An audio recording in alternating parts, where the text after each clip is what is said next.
The old train station was a monument to the past, forgotten by the world and abandoned by time. Its stone walls, once proud and strong, were now covered in moss, and the windows were caked with dust. The night was heavy with fog, obscuring everything beyond the station's platform, where Dimas stood, alone and adrift in his thoughts. Dimas had lost everything: his job, his family, his sense of direction. He had wandered for days, numb to the world, until he found himself at this desolate station. He wasn't sure what had drawn him here, but it felt like the only place that matched the emptiness he felt inside. The quiet of the night pressed down on him, and as he glanced at the station's old, cracked schedule board, something caught his eye. Last train, midnight. But there was no destination listed. Midnight was only minutes away. Despite the absurdity of the situation, a part of Dimas wanted to see this through. After all, what did he have to lose? He waited on a splintered bench, shivering in the cold. Fog grew denser, swallowing the station until it seemed to exist in its own pocket of reality, cut off from the rest of the world. Then, just as the clock struck 12, he heard it, the low, distant rumble of a train approaching. Out of the fog, the train appeared, moving with a silence that defied its size. It was an old steam locomotive, black as night, with windows covered in thick, dark curtains.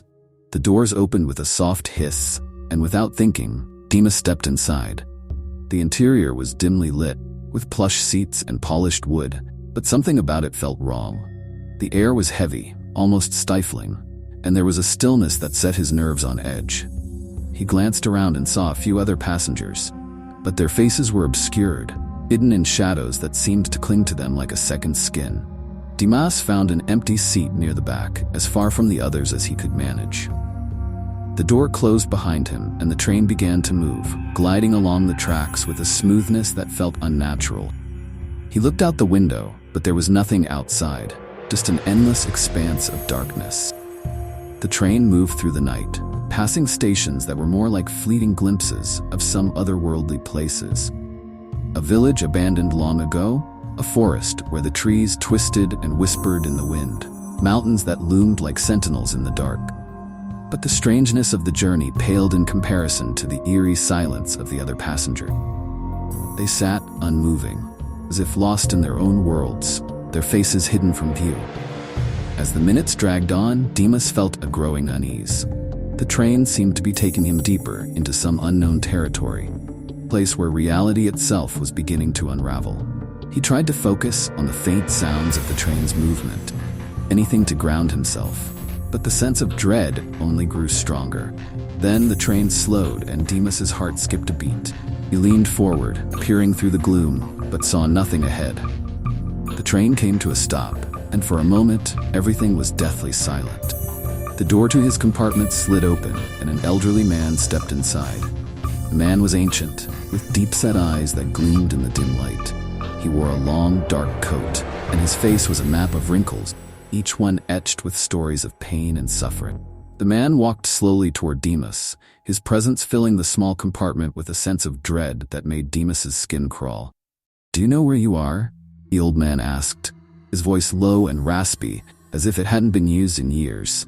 Dimas shook his head, unable to speak. "This is the last train," the man continued, his gaze never leaving Dimas's. "The last train to nowhere. It's where the lost and hopeless come when they've given up on everything. A journey into oblivion." Dimas's throat tightened. "Why am I here?" The old man smiled, a sad, knowing smile that sent a shiver through Dimas. "You came here because you've lost your way. Because you've let the darkness inside you grow until it's consumed everything else." The train began moving again, and Dimas sank back into his seat, his mind racing. The old man's words echoed in his ears, filling him with a cold, creeping dread. Was this really where he was headed? Into oblivion? Into a void where he would cease to exist?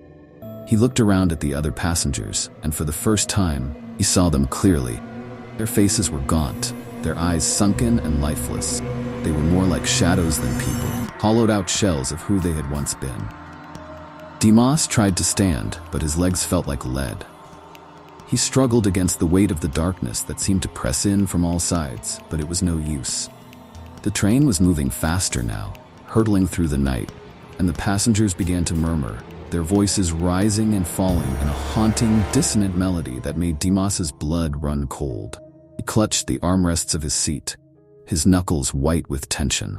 Memories flooded back, overwhelming him with guilt and regret. He saw the faces of people he had hurt, the dreams he had abandoned, the opportunities he had let slip through his fingers. He had always thought he could outrun his mistakes, but now he realized they had been chasing him all along. The train entered a long, dark tunnel, and the air grew even colder. The murmuring of the passengers grew louder, more frantic, as if they were all on the verge of breaking down. Dimas could feel the darkness pressing in on him, suffocating him, pulling him deeper into the void. And then, the tunnel opened up into a vast, empty space.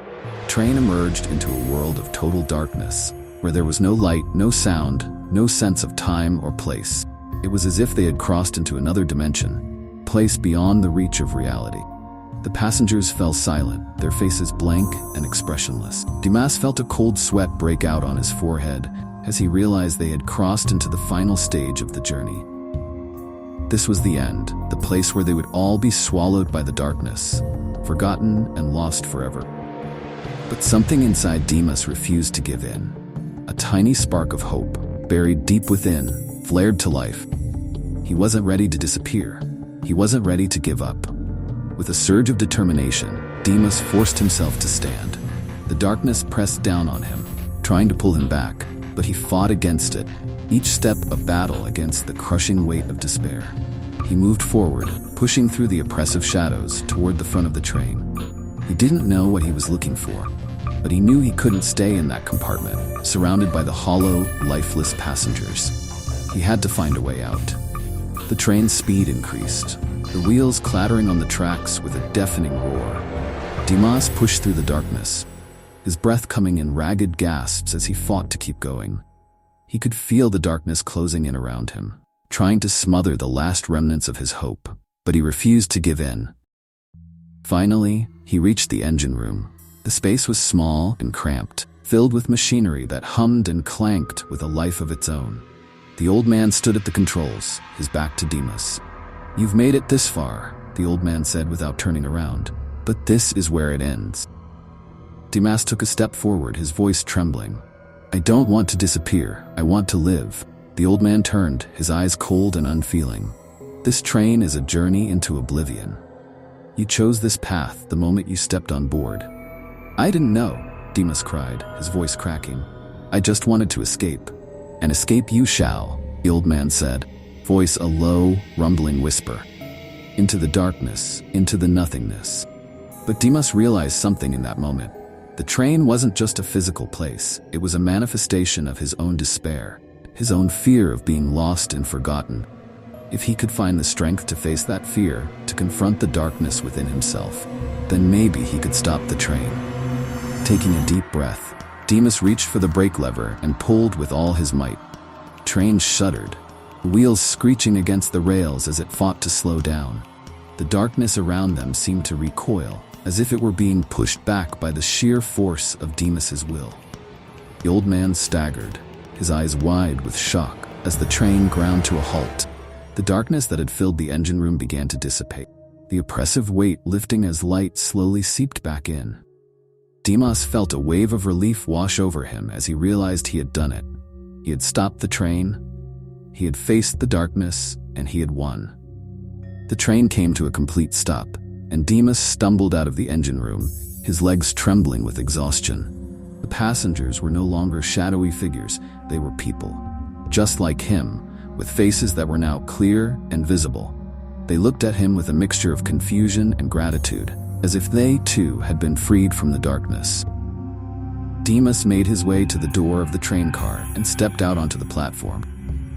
The station was no longer shrouded in fog, it was bathed in the soft, warm light of dawn.